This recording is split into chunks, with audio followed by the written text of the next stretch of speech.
If you enjoyed this video, please like and subscribe and hit the notification bell. I post a new Tom Brady video every day. One of the coolest moments off the field with Tom Brady was this past summer. We're in Montana, and my dad came to visit, and it was the final day Tom was throwing before he had to leave. And I said, Dad, do you want to go watch Tom throw? Do you want to go meet him? And he said, let's go do it. Aww. We rode down to the field, put my dad on a picnic table. Tom came over, talked to my dad for 15 minutes. I sat on the picnic table with my sister, severely hungover. And Tom said, EA, I need you. And I said, for what? And he goes, you got to shag balls, girl. I don't have anyone out here. My husband would catch the ball. He would throw it to me. I would run it. I would put it in the bag. So this happened like 8 times. And then once the duffel bag was full, I said, what do I do? What do I do? Jared's like, go run it to him. I'd take the duffel bag. I'd run it over to Tom and Alex Guerrero. And Jared's like, lay him out. I'm laying out these balls. And I did this probably like 10 times. And each time I'd run the ball or the bag back, he's getting worked on by Alex. He's like, thanks, EA. And I was like, best day of my life. No problem. Before you get up out of here, I ain't gonna hold you all day. Before you get up out of here, man, I always gotta speak on the GOAT. You know what I'm saying? Cause he the GOAT. Tell me something you learned from the GOAT. When I say the GOAT, you already know who we talking about, right? Tom Brady. You already know. What's something you learned? You get to play when I just everybody who touched that locker room with him. You know what I'm saying? Man, I just want to know, like, cause I was on it. I used to really think like this is a machine, bro. Like every day it's the same guy. I can't be the same. I try so hard to be the same guy every day, but it's some days I come in there, I'm just tired, or I'm sick, or it's like he the same guy every day. So you tell me a little bit about it, man. What was your experience like in the building with the GOAT? One off season, we got together to talk football for 2 or 3 days, just the two of us. A great thing that I took from that, because I took a lot, and they had a protection, the counter hot protection, and I always say had a trap. It was basically a trap pass. Sometimes they'd pull the front side guard, and sometimes they'd pull the center, and sometimes pull the offside guard, and they'd run a play action, and they would throw a couple combinations off it. Well, after this meeting that I had with them down in Tennessee, I came back, and Billy O'Brien was coordinator, and I said, Billy, we got to put this protection in. And I think it was the lockout year, and we ended up putting this protection in.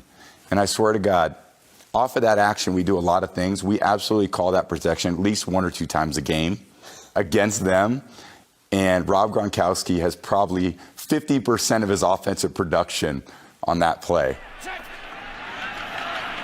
The play fake by Brady, throw down the middle. Gronk is open to the 15, angling left to the 10. He runs away from a defender. He runs to the end zone. Touchdown, Patriots. Great play fake. They suck up. Gronkowski gets behind them. And Brady puts it right on him.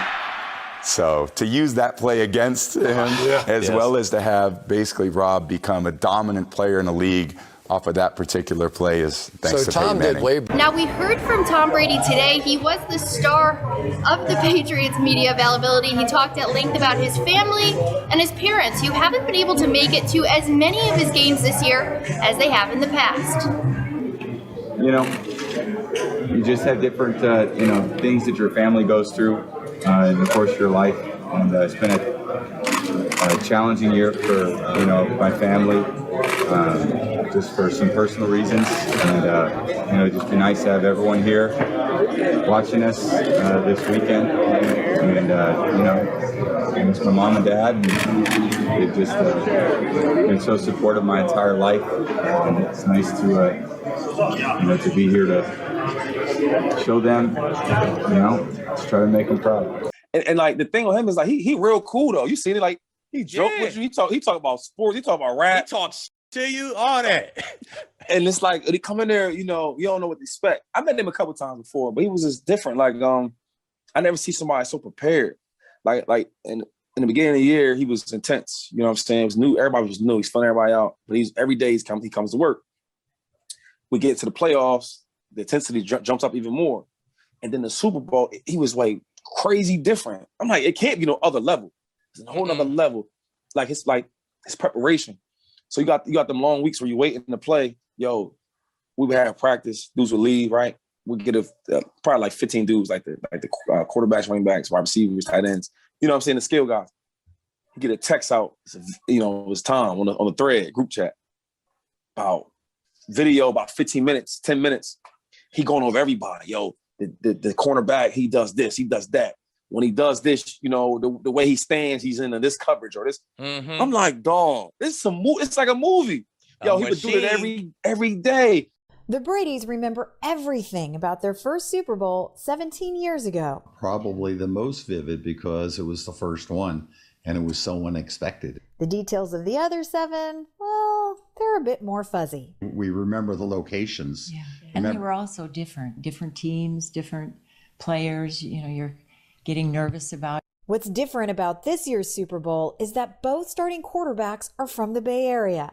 The Rams' Jared Goff is not only from Novato, his dad works out of a fire station only 6.1 miles from the Brady's home. If your house would have caught on fire, it is possible that Jerry Goff could be one of the firefighters to come put out. Oh my gosh, yeah, You didn't know, know that. And I have to say, I've never met a fireman that I didn't like. So I'm sure that when we get a chance to meet someday, we're going to hit it off quite well. The entire Brady family, including the grandchildren, have traveled to each of Tom's Super Bowls and will meet up again in Atlanta. It never gets old. And going back to the Super Bowl is spectacular. That's what we all hope for. You still get nervous for the games? Absolutely. I'm already just sitting here talking about it. I'm getting the shakes. Yeah. When we finish, we'll go have a drink. They hope to have another in celebration on Sunday night. I don't think anybody can do what Tom has done. Look, I know how hard it was for me to get on the same page with my receivers, learn a new system, learn new coaches. But I had a full off season. I was injured. I was rehabbing. The fact that Tom has done this in a COVID pandemic off season, no time to meet with his receivers. He met with his coaches illegally by breaking into Byron Leftwich's house. So besides that, it's been incredible what he's been able to accomplish, and he deserves all the credit. His leadership is what's put the Bucs in this game today, and I have great respect for him because I know how hard it is, but he deserves all the credit. And the thing with him is, like, he wants to be great. Even we talked about Mahomes, you know what I'm saying? Because, you know, like, I've been there. You competitor. You not worried, but you be like, hey, man, how's Jamal Charles? How's Frank? You know what I'm saying? Little stuff. And he asks little things, and, like, he knows that Pat wants to be great. How he talks. Like when dudes take a quarterback, they take certain money. They don't take everything, and they plan money for, like, other players to keep them good. Right. He get it. That means he want to be the greatest. Like, he ain't worried about that money. I want to win. I get that money later. You know, he need other people with him to be great. Yeah, that's any. So even, like, asking questions about different players, and another thing, he knows everybody. Like a rookie, he knows what he's good at, what he's not good at. That's how you know dudes is great, when they know everything about every player. It's like he's dialed in. Like every defense. Dog, he's so smart. Even, like, when we play teams, like, yo, they're gonna try to take this away from us, this and that. And the coach is like, well, you sure, Tom? Because they haven't shown that in like 6-7 weeks. You sure? I'm telling you, like, they gonna play this type of defense. Sure enough, they playing cover 2 the whole time. But they covered. I'm like, yo, he shit they never did before, right? Man, that dude, man, he's smart, yo. He real smart. Yeah, I just love to hear it, man. You know what I'm saying? He the GOAT. We gotta honor him like he the GOAT. We try to give him his flowers while he here. You know what I'm saying? Give him his flowers while he playing right now. He the GOAT. I like to have people talk about it, man. He a goddamn machine.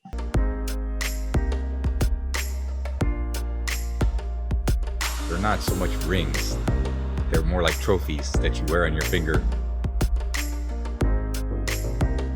This is by far the most incredible ring that's ever been made. What the team had achieved in the past year had never been done in NFL history.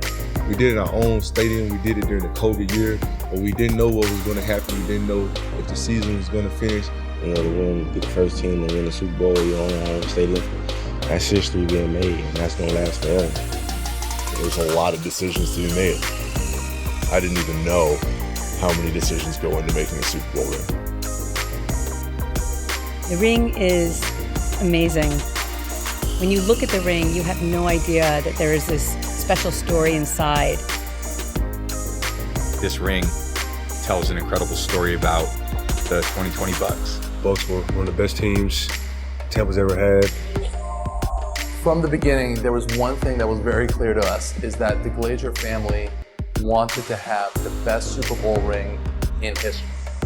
Darcy had asked that a bunch of players come over and participate in parts of the design. It means a lot, man, to get our input, get our ideas on how we want it.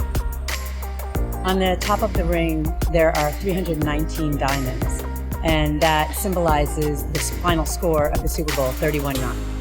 That score means a lot because, especially for the defense, we held the #1 offense, one of the best quarterbacks we ever faced in the game of football. No touchdown.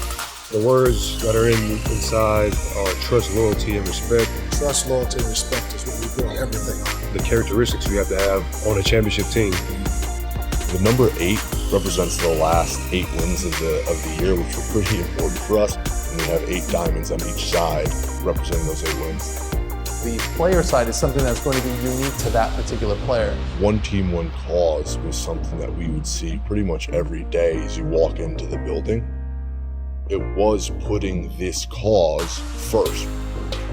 We wanted the ring to stand out from all the other Super Bowl rings in history. You can twist the top off and it says historic. And it tells a story about how we are the first team in the NFL to win at home. The unique twist is there's a little hidden element to the ring, and when the ring screws off, there's Raymond James Stadium, in the middle.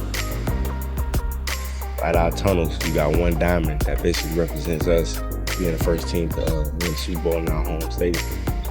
Around the border of the stadium is all the scores in the playoffs, because the most significant thing that we had done was what we did in the playoffs. We went on the road to 3 opposing stadiums and won.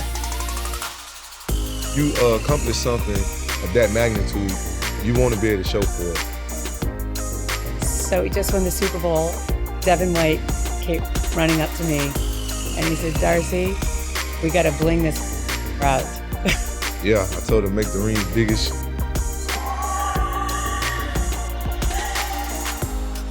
We went through what every championship team goes through, your ups and downs and having to find yourself.